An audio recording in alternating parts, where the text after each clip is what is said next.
हरियाणा के सोनीपत जिले के एक छोटे से गांव रामपुरा में एक मेहनती किसान रामधनी यादव अपने पूरे परिवार के साथ रहता था। गांव की मिट्टी, खेतों की खुशबू, बैल की घंटियों की आवाज और सूरज की पहली किरण से उसका रिश्ता बचपन से जुड़ा हुआ था। रामधनी की उम्र 45 साल थी, मगर उसके चेहरे पर मेहनत और ईमानदारी की चमक किसी 20 साल के जवान से कम नहीं थी। रामधनी का परिवार छोटा था। पत्नी सरस्वती देवी, बेटा मुकेश और बेटी पिंकी। दोनों बच्चे पढ़ाई में अच्छे थे और रामधनी हमेशा चाहता था कि उसके बच्चे पढ़ लिख कर शहर में नाम कमाएं। गांव के ज्यादातर किसान इसी भरोसे और आस पर जीते थे कि खेत अच्छा दे जाएगा तो जिंदगी पटरी पर आ जाएगी। लेकिन इस साल किस्मत ने कुछ और ही सोच रखा था। ये साल बरसात के लिए ठीक नहीं था। आसमान जैसे रूठ गया था।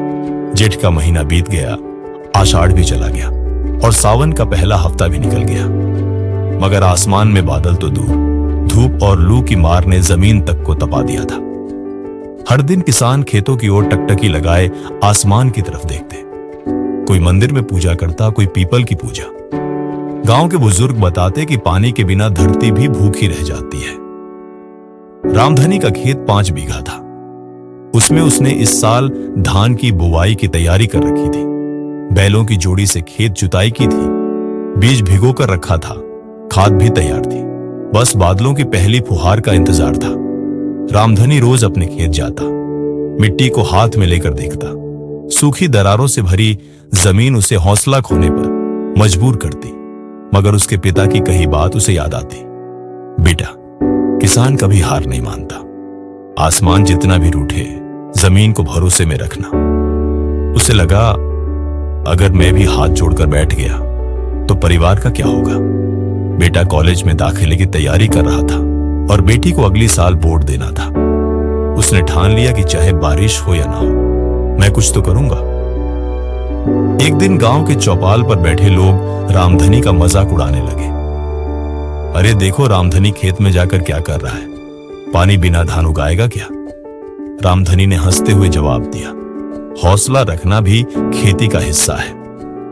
लोग हंसते रहे, लेकिन रामधनी ने खेत को जुताई कर दोबारा समतल किया। उसने गांव के पुराने कुएं से पानी निकालकर खेत की क्यारियों में डालना शुरू किया। गांव में सिर्फ एक पुराना कुआं था जो गर्मियों में भी थोड़ा बहुत पानी देता था। लोग पीने के लिए बचाकर रखते थे, मगर रामधनी ने अपने खेत के लिए उस कुएं से पानी खींचने की ठानी।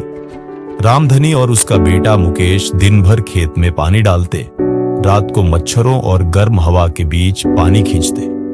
शरीर थकता मगर हौसला नहीं। सरस्वती देवी रोज रात खाना लेकर खेत जाती।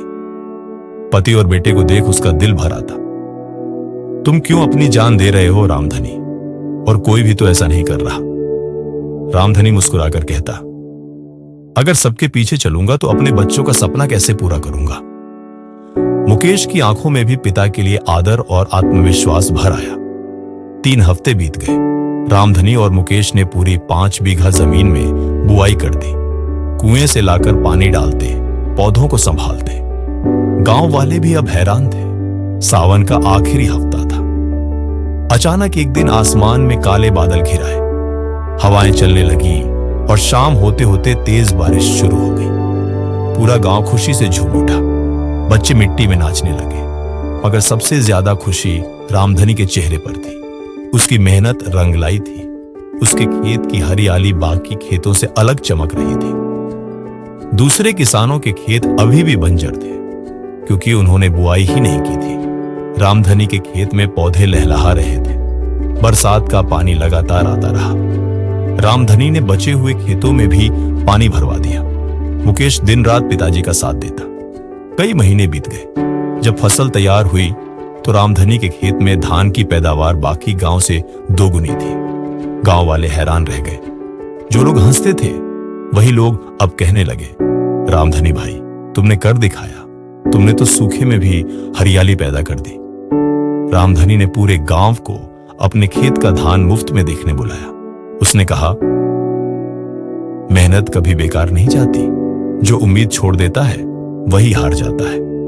जिले के अधिकारी भी इस खबर से प्रभावित हुए। रामधनी को कृषि रत्न पुरस्कार से सम्मानित किया गया। उसकी कहानी अखबारों और टीवी चैनलों में छपी। रामधनी ने अपने बेटे मुकेश का दाखिला शहर के अच्छे कॉलेज में करवा दिया। बेटी पिंकी को पढ़ाई के लिए नई किताबें दिलवाई। गांव के दूसरे किसानों ने भी उससे प्रेरणा ली। अगले साल से उन्होंने भी समय पर बुआई शुरू कर दी, कुएं की सफाई कराई। अंत में रामधनी की मेहनत ने पूरे गांव की सोच बदल दी। असली किसान वही है जो हालात से डरकर भागे नहीं, बल्कि हालात को बदलने की हिम्मत रखे।